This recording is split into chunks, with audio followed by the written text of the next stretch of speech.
할렐루야. 네, 한 주간 평안하셨습니까? 올 갑진년 새해가 시작된 지 얼마 안 됐는데 벌써 두 주가 지났어요. 이제 정말 350일 좀 남았죠? 마음이 급해집니다. 우리 이 시간 좌우 앞뒤 우리 성도들을 바라보시면서 우리 함께 인사하겠습니다. 이렇게 인사하겠습니다. 잘 오셨습니다. 우리 인사하겠습니다. 잘 오셨습니다. 잘 오셨습니다, 여러분. 송구영 흉예배 때 하나님 앞에 예배를 드리면서 우리가 결단했던 것들 여러분 잊어버리지 않으셨죠? 벌써 잊으시면 안 됩니다. 우리 다시 한번 마음 붙잡고 우리 새 출발의 그 새로운 마음을 붙들고 하나님 앞에 달려나가시는 여러분 되기를 소원합니다. 러시아의 대문호 톨스토이라는 분을 아시죠? 이 톨스토이의 단편집 중에 빛이 있는 동안 빛 가운데를 걸으라 라는 단편 소설이 있습니다. 지주의 아들로 태어난 줄리어스라는 사람이 유복한 환경에서 물질이 주는 온갖 풍요로움을 누렸지만 항상 채워지지 않는 허전함과 허무함을 느낍니다. 그는 어린 시절 함께 보낸 집안 하인의 아들인 팜필리우스와의 대화를 통해서 예수님 안에 있는 그 진리와 함께 할 때 인생의 허무와 공허함을 벗어날 수 있다는 사실을 깨닫게 됩니다. 그런데 이 줄리어스가 깨달은 진리를 붙들고 그렇게 살고자 할 때마다 소위 이 세상에서 성공했다고 하는 사람의 말을 듣고 그때마다 귀가 솔깃해져요. 결국 세상 욕심에 붙들려서 이 줄리어스는 성공을 쫓아 살아갑니다. 그렇게 하기를 3번을 반복하다가 결국 줄리어스는 삶에 찌들고 지친 노인이 되어서 고향으로 돌아옵니다. 그때 자신과는 달리 매우 평안하고 만족해하고 기쁨에 가득 찬 자신의 친구인 팜필리우스를 만납니다. 그리고 줄리어스는 그와 같이 진리의 빛 아래 살아가는 인생에게 참된 평안이 있다, 만족이 있다, 기쁨이 있다라는 사실을 다시 한번 깨닫고 자신의 남은 생을 진리 가운데로 거하기로 결단합니다. 이 단편 소설은 톨스토이가 50세를 넘긴 나이에 기독교로 회심을 하면서 그간의 영적인 방황을 마치고 삶의 본질을 깨닫게 된 이후에 쓴 일종의 참회록이자 신앙 고백이라고 할 수 있습니다. 톨스토이는 인생의 참 의미는 무엇인가? 사람이 태어나서 걸어가야 될 온전한 그 인생길이란 무엇인가? 이 질문을 두고 자신의 삶에 대한 회고와 함께 수많은 신앙의 후배들에게 따뜻한 조언을 남기고 있습니다. 이 톨스토이의 단편집의 배경이 되는 말씀이 바로 오늘 여러분이 읽으신 본문 요한복음 12장 35절에서 36절의 말씀입니다. 이 말씀을 통해서 혹여 영적인 방황 속에 계시는 분이 있거나 아니면 진리 안에 사는 삶을 선뜻 출발하지 못하시는 분들이 계신다면 그분들에게 큰 깨달음과 믿음의 결단이 있기를 바랍니다. 더불어서 모든 성도들이 진리 안에서 사는 그 삶에 대한 더욱 큰 사모함이 이 말씀을 통해서 우리 안에 있기를 주님의 이름으로 간절히 축복합니다. 먼저 오늘 본문에 대한 간단한 배경을 설명을 드리겠습니다. 오늘 본문의 시간적인 배경을 말씀드리면 예수님께서 공생애를 시작하시고 3번째 맞는 유월절을 앞두고 있는 시점입니다. 예수님께서 곧 이 유월절을 지키기 위해서 예루살렘에 들어가실 것이고 거기서 대제사장들과 서기관들에게 붙잡혀서 죽음을 당하게 되실 것입니다. 때문에 이제 곧 제자들은 스승인 예수님을 잃어버리고 어둠과 같은 절망의 순간을 맞을 것입니다. 그리고 한 치 앞도 볼 수 없는 미래에 대한 불안함 속에서 그들은 방황하게 될 것입니다. 예수님께서는 바로 그러한 상황을 염두하시고 제자들에게 마치 유언처럼 절절한 당부의 말씀을 남기십니다. 그것이 바로 여러분이 아까 읽으신 본문의 말씀입니다. 우리 다시 한번 본문의 말씀을 한 목소리로 다 같이 읽겠습니다. 예수께서 이르시되 아직 잠시 동안 빛이 너희 중에 있으니 빛이 있을 동안에 다녀 어둠에 붙잡히지 않게 하라. 어둠에 다니는 자는 그 가는 곳을 알지 못하느니라. 너희에게 아직 빛이 있을 동안에 빛을 믿으라. 그리하면 빛의 아들이 되리라. 예수께서 이 말씀을 하시고 그들을 떠나가서 숨으시니라. 아멘. 이 말씀에는 예수님을 따르는 모든 무리들을 향한, 그리고 예수님에게 대해서 의구심을 가지고 있는 사람들에 대한, 마지막으로 남겨질 예수님의 제자들을 향한 3중의 메시지가 들어 있습니다. 이 말씀을 묵상하시면서 우리 그것들을 하나하나 살펴보도록 하겠습니다.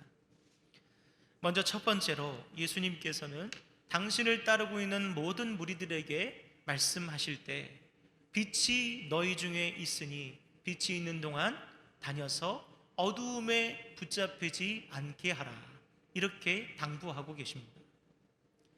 이 말씀에서 여러분, 너희 중에 있는 빛이란 무엇일까요? 누구를 말하는 걸까요? 바로 예수님을 말합니다. 앞서 요한복음 9장 5절에서 예수님께서는 내가 세상에 있는 동안에는 세상의 빛이로라 라고 말씀하셨습니다. 그런데 예수님께서 그 빛이 아직 잠시 동안만 있을 것이다, 그렇게 말씀하셨습니다. 여러분, 이것은 무슨 뜻일까요? 예수님께서 이제 곧 십자가에서 돌아가실 것이다, 잠시 후면 너희들과 함께하지 못할 것이다 라는 그런 말씀입니다. 빛이 있을 때는 그 빛의 소중함을 잘 모릅니다.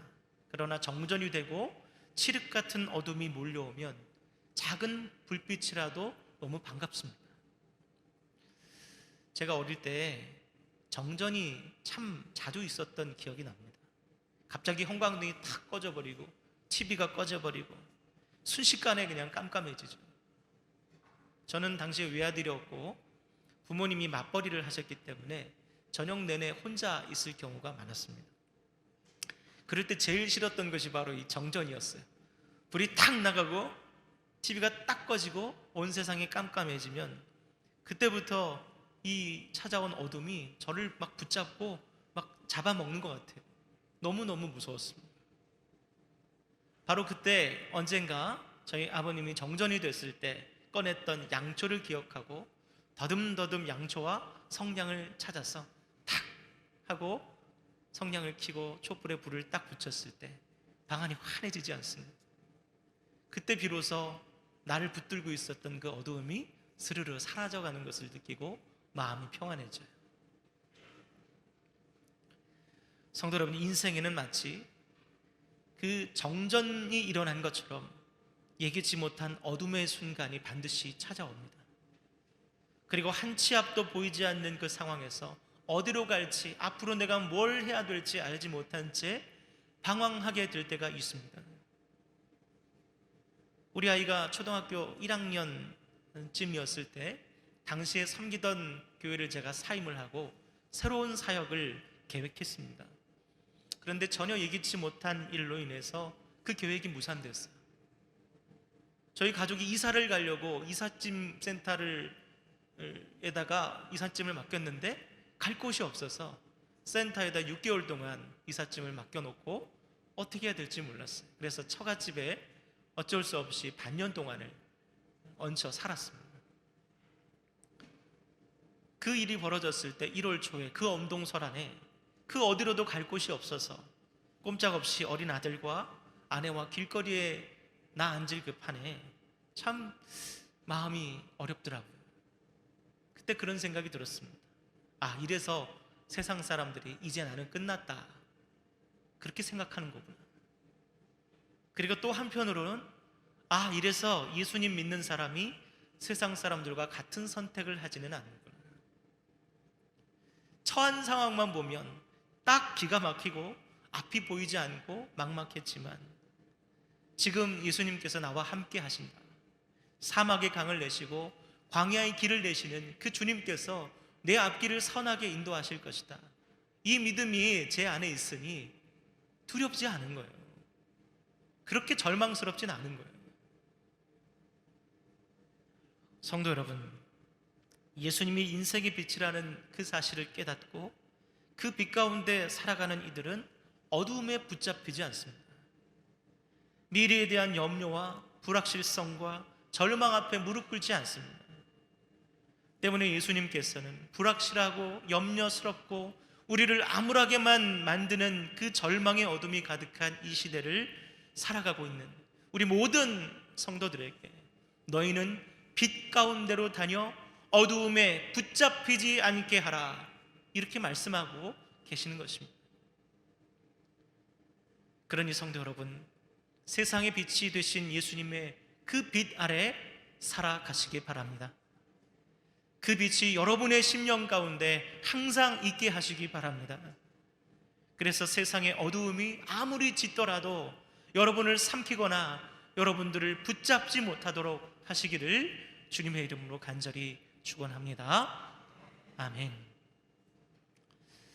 둘째로, 예수님께서 세상의 빛이 되심에 의구심을 가진 이들에게 그들이 어둠에 다니는 자들이기 때문이다 라고 말씀하십니다.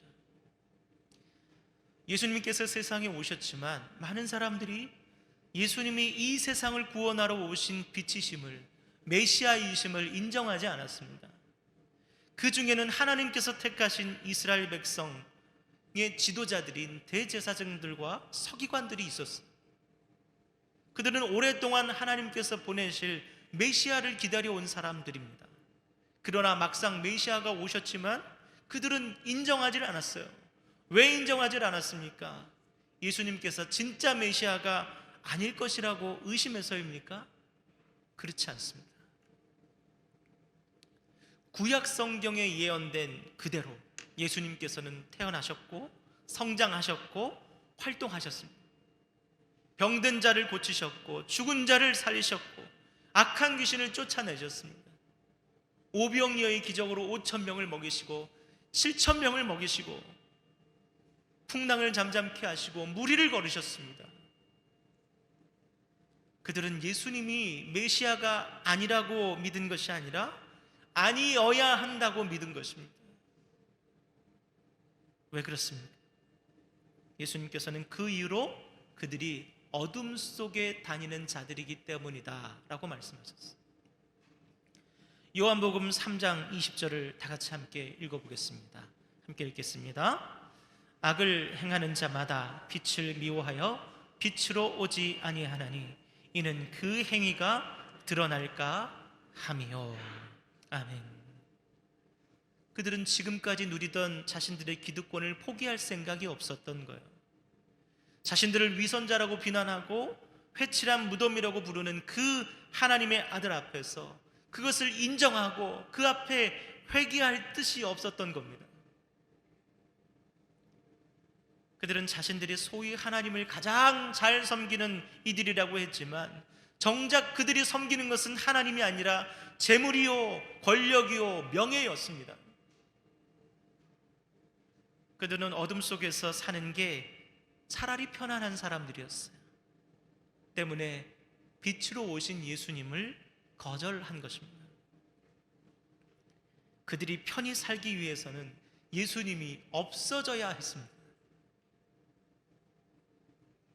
성도 여러분, 예수님이 내 인생의 빛 되심을 거절하는 자의 삶은 그처럼 어둠에 익숙해져 버린 사람들입니다. 마음껏 죄짓기에 좋고 얼마든지 부끄러운 행동을 하기도 좋고 눈치 보지도 않고 내 마음대로 내 뜻대로 살기 좋은 그 어둠이야말로, 예수님 없는 세상이야말로 악인인 그들이 살아가기에 가장 최적의 환경이기 때문입니다. 그래서 예수님이 내 인생의 빛 되심을 거절하는 자들의 삶에는 온갖 죄악과 더러움과 부끄러움과 추악함이 바로 비온 뒤 잡초처럼 우후죽순 올라오는 것입니다. 바로 그 모습을 사도 바울은 로마서에서 이렇게 고발을 하고 있습니다. 함께 말씀을 보겠습니다. 로마서 1장 28절에서 30절 말씀 읽겠습니다. 또한 저희가 마음에 하나님 두기를 싫어하며 하나님께서 저희를 그 상실한 마음대로 내어버려 두사 합당치 못한 일을 하게 하셨으니 곧 모든 불의, 추악, 탐욕, 악의가 가득한 자요 시기, 살인, 분쟁, 사기, 악독이 가득한 자요 수근수근하는 자요 비방하는 자요 하나님께서 미워하시는 자요 능욕하는 자요 교만한 자요 자랑하는 자요 악을 도모하는 자요 부모를 거역하는 자요 우매한 자요 배악하는 자요 무정한 자요 무자비한 자라. 아멘. 범죄 예방 환경 조성을 위해 법무부가 하는 한 사업 중에 셉테드 사업이라는 것이 있습니다. 이 셉테드는 우범 지역의 환경을 개선함으로 범죄율을 낮추는 범죄 예방의 한 기법입니다. 이 셉테드 사업의 골자는 우범 지역으로 선정한 곳에 이 조명들을 많이 설치하는 거예요. 캄캄한 골목길, 어두운 길, 그런 곳에 조명을 많이 설치합니다. CCTV를 설치하고 반사경을 많이 설치해요. 그래서 전체적으로 그 지역을 밝은 이미지로 디자인하는데 바로 그 사업의 역점이 있습니다. 실제로 이 사업이 실시된 지역의 범죄율이 여러분 무려 78%가 줄었다는 통계가 있어요. 밝은 곳에서. 오픈된 곳에서는 범죄율이 떨어지는 거예요. 성도 여러분, 이것은 무엇을 의미합니까? 사람이 어둠 속을 행할 때 죄에 대한 욕구와 충동이 커진다는 거예요. 그처럼 인생의 빛 되신 예수님을 그 삶에 모시지 않고 사는 사람은 영적 어둠 속에서 곱비 풀린 망아지처럼 살아갈 수밖에 없는 것입니다. 나를 통제하는 사람이 없어요. 사랑하는 성도 여러분, 빛으로 나아오시기 바랍니다. 어둠 속이 아니라 빛 속을 행하시기 바랍니다. 그렇게 하실 때 빛 되신 주님께서 여러분을 그 죄와 방종들에서 꺼내셔 거룩함과 평안으로 이끌어 주실 것임을 믿으시기를 간절히 소망합니다. 마지막으로 예수님께서 당신의 죽음 이후에 이제 남겨질 예수님의 제자들을 향해서 빛이 있을 동안에 빛을 믿으라 이렇게 말씀하고 계십니다. 우리 말씀 36절을 다 같이 함께 읽겠습니다. 36절입니다. 너희에게 아직 빛이 있을 동안에 빛을 믿으라. 그리하면 빛의 아들이 되리라. 예수께서 이 말씀을 하시고 그들을 떠나가서 숨으시니라. 아멘. 예수님께서는 당신이 돌아가실 때가 다가왔음에도 아직도 예수님의 말씀을 제대로 이해하지 못하고 있는 성숙하지 못한 제자들의 모습을 보시고 너무나 안타까우셨어요. 제자들은 자신들의 스승이 이 세상을 위해서 십자가에서 죽으실 그 어린 양 제물이 되실 것임을 아직도 깨닫지 못하고 있습니다.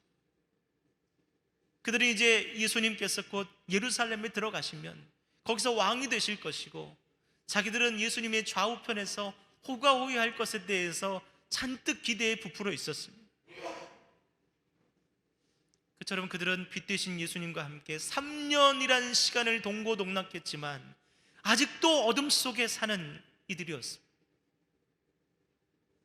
예수님께서는 그런 그들에게 이제 더 이상 어둠 속에 살지 말고 빛의 아들이 되라, 빛의 자녀가 되라, 그렇게 당부하고 계신 것입니다.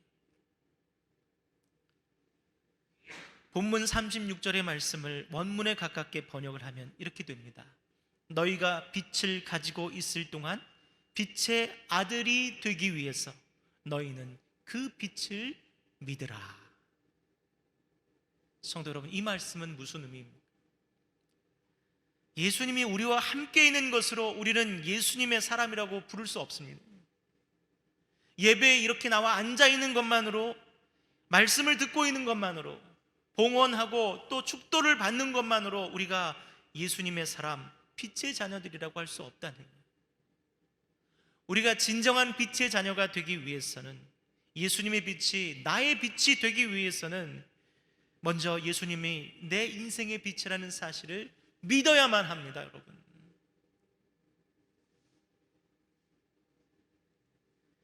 부활절이 되면 촛불 의식을 행할 때가 있습니다. 목사님이 촛불에 점화를 해서 이렇게 장로님들께 나눠드리면 장로님들이 모든 성도들에게 그 빛을 나누어 주죠. 이 의식은 예수님의 빛이 우리 각자에게 옮겨지는 것, 또는 예수님의 삶이 우리의 삶 가운데로 이식되는 것을 의미합니다. 성도는 예수님의 빛을 바라보고 동경하는 사람이 아니에요. 그 예수님의 빛을 자신의 삶에 옮겨 붙이는 것, 이식하는 사람이 바로 진정한 성도이고 빛의 자녀인 것. 그렇다면 여러분, 예수님의 빛을 어떻게 우리에게 옮기고 어떻게 우리 삶에 이식하는 것일까요? 그것이 바로 믿음이라는 거예요. 여러분, 믿음이요. 믿지 않으면 소용이 없습니다. 예수님이 내 인생의 주인이시고 나의 빛이심을 믿는 그 믿음, 예수님의 모든 말씀과 행적과 삶이 진리이고 우리가 마땅히 따라 살아야 될 참된 인생의 기름을 믿는 그 믿음이 바로 우리로 하여금 빛의 자녀가 되게 하는 것입니다. 성도 여러분, 여러분은 예수님의 빛을 바라보는 자입니까? 믿음으로 그 빛을 갈무리하는 빛의 자녀들입니까? 온전히 대답할 수 있는 빛의 자녀들이 되기를 주님의 이름으로 축복합니다. 이제 말씀을 마무리하겠습니다. 성도 여러분, 예수님은 세상의 빛이십니다. 저와 여러분의 인생을 비추시는 참된 진리의 빛이십니다. 그리고 지금 이 시간도 여러분의 삶에 예수님께서는 은혜의 빛을 비춰 주시고 계십니다. 이 말씀의 빛으로 여러분을 향하고 계십니다. 그 빛 앞에 나오시기 바랍니다. 그리고 그 빛 속에서 행하시기 바랍니다. 그리고 그 빛을 믿으심으로 빛의 자녀로 살아가시는 저와 여러분들이 다 되시기를 주님의 이름으로 간절히 축원합니다. 아멘. 기도하겠습니다. 빛이 있는 동안 빛 속을 걸으라. 오늘 이 말씀을 통해서 우리에게 말씀하시는 그 성령의 음성을 우리 살아가는 모든 성도들이 듣게 하시고 또 믿게 하시고, 예수 그리스도께서 세상의 빛이시고 내 인생의 빛이심을 믿고 붙들고 빛의 자녀로 살아가는 우리 살아가는 모든 성도들 다 될 수 있도록 인도하여 주시옵소서. 세상의 염려와 불안함과 그 두려움 속에서 어두움에 붙잡혀 있지 않게 하시고, 예수님께서 우리의 삶을 인도하시고 선하게 이끄시는 참된 빛이심을 믿고 그 주님 붙들고 하나님 빛 속을 행하며 살아가는 우리 모든 성도들이 다 될 수 있도록 주님 붙들어 주시옵소서. 예수님의 이름으로 기도드립니다. 아멘.